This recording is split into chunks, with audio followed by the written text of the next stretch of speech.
Hello everybody, welcome to this video on how to do a one-turn touchdown in Blood Bowl. In this one we've got Skaven, so we've got a movement allowance 9 with the gutter runners.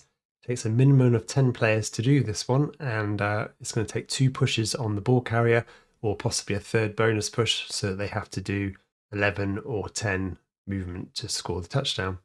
And here the opponent has a wide LOS and the rest of the players are backlining near the touchdown zone. Okay, let's have a look at the setup for doing this one turn. So here is our scorer, the gutter runner. They don't have sidestep in this example. If they do have sidestep, then there's a better one-turn touchdown to do. I'll put a link for that in the top right corner. So the first set of pushes is coming from this line wrap with a blitz, so they need to be a strength 3. Second push will come from this one, so they also need to be a strength 3.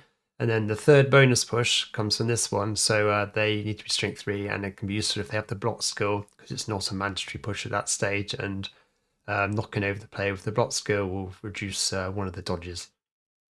This player here needs to be movement 4, because they're going to move in and fill a square for the third bonus push. And finally, we've got a Skaven thrower in the backfield who can pass on a 2+ in the 2020 rules.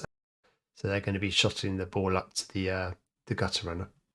In this one turn, the gutter runner is always going to be in a tackle zone. So we may as well just get the ball up to them right at the start while they're closer. And just mark them as stunned so they've been used. Now we move around with a blitz to do the first push. We push down through the line route, through the gutter runner, and up through the opponent's lineman to push up the first square.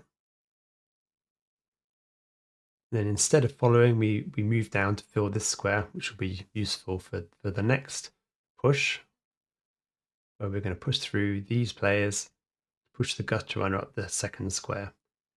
Now we could just score at this point, but you can see there is a bonus push up that diagonal to be had if we move in the other line wrap to fill the square at the top. But here we'll just assume we've got the power, and then we'll run up the 11 squares, including the 2 rushes, to dodge through the back line and score the touchdown.